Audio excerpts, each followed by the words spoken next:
So you ready for your last game in Boston? Not really. Because it had to come one day. You know what I'm saying? It had to come one day.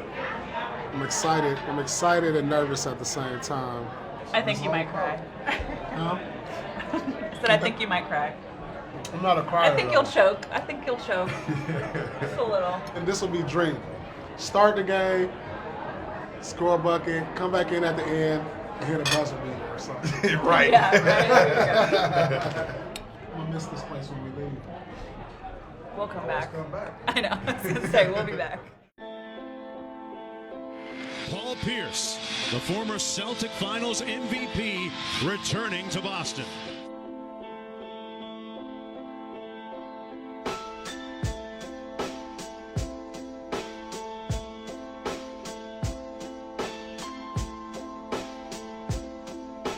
Being back in Boston, it just kind of gives me chills, man. It's just, I know I spent a lot of years out here and very familiar with the city. Definitely, it was home. Looks like we're heading toward the Garden. This used to be one of the routes I took, the way we're going right now, that I took to the game. Just to think about when I was like right here at this light, you know, about to hit the arena and think about what I need to do for the basketball game, for me to play well and for us to win. A lot of people know the story. I grew up a Laker fan. When I first got to the Celtics, I didn't know what to think. My initial thought was like, no, not the Celtics. That's because I hated them. I hated the fact that they, beat the Lakers a couple times. And as I got more and more engulfed in the history of what the Celtics were all about, what the pride was all about, I fell in love with it. It was like, this is what basketball should be about for every franchise. You learn how to be a professional as you go, because you don't really know. You come into this league and you get excited. I definitely made some mistakes. I had my share of, partying in this city, and just like any normal young 20-year-old kid who makes it in the NBA. I don't look at them as regrets. I look at them as learning experiences. My first memory of Paul is coaching against him. And Paul had this huge game. And I was like, how can this unathletic, slow guy score like 35 on you?